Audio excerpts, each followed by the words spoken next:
Hi, I'm Sarah with Pasco County Libraries and you're watching The Zen of Painting.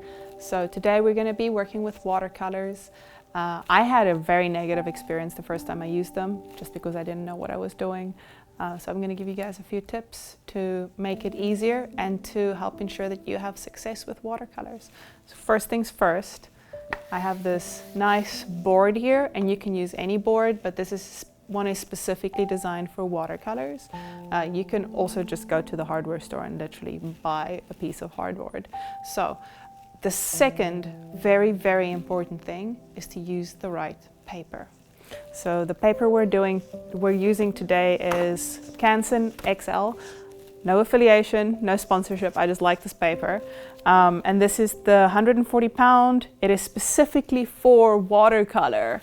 And then this one is also really good, the Strathmore watercolor paper, again specifically for watercolor. It's very important that they are for watercolor because the watercolor paper is thicker, a lot thicker, and it's more absorbent.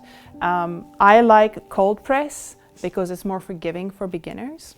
So I'm going to show you the second very important thing is to mount your paper so it doesn't curl up on you. One sec. So the second very important thing is to mount your paper so it doesn't curl up on you. So I'm going to be using masking tape.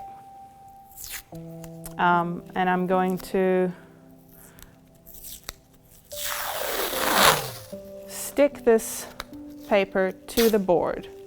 So first I'm just going to position. You can measure this out if you want to. I'm not going to measure right now. I'm just going to eyeball it. Try to get it straight, because once you remove the masking tape, you're also going to create a border on your paper. So I'm just going to apply the masking tape to the top part of my paper, position it on the board where I want to work with it, and go ahead and flatten that out on the board. And then make sure you get all four sides of the paper. So I usually go top and then bottom. And this stuff's great because it just tears. And again, I'm going to kind of line it up. You can see through this, so it's easy enough to line it up and create a straight, even frame. And if you want to measure this, you can use a compass or a ruler to measure it beforehand. Make sure that you have perfectly even frames, but you can also compensate for not perfect frames at the end by masking your final product and then framing it.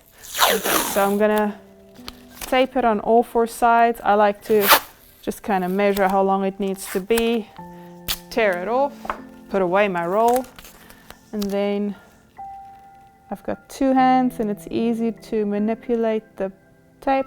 I have my fingers in between the board and the tape so I can move it around. I can see where I want that tape to stick. That's not straight, that's straight. And I go ahead and I place it. And the wonderful thing about masking tape is if you don't like it, you can take it down, you can take it off again. This is the stuff that they use when they paint walls, so it doesn't take the paint off the wall, so it's very easy to remove, it's very forgiving.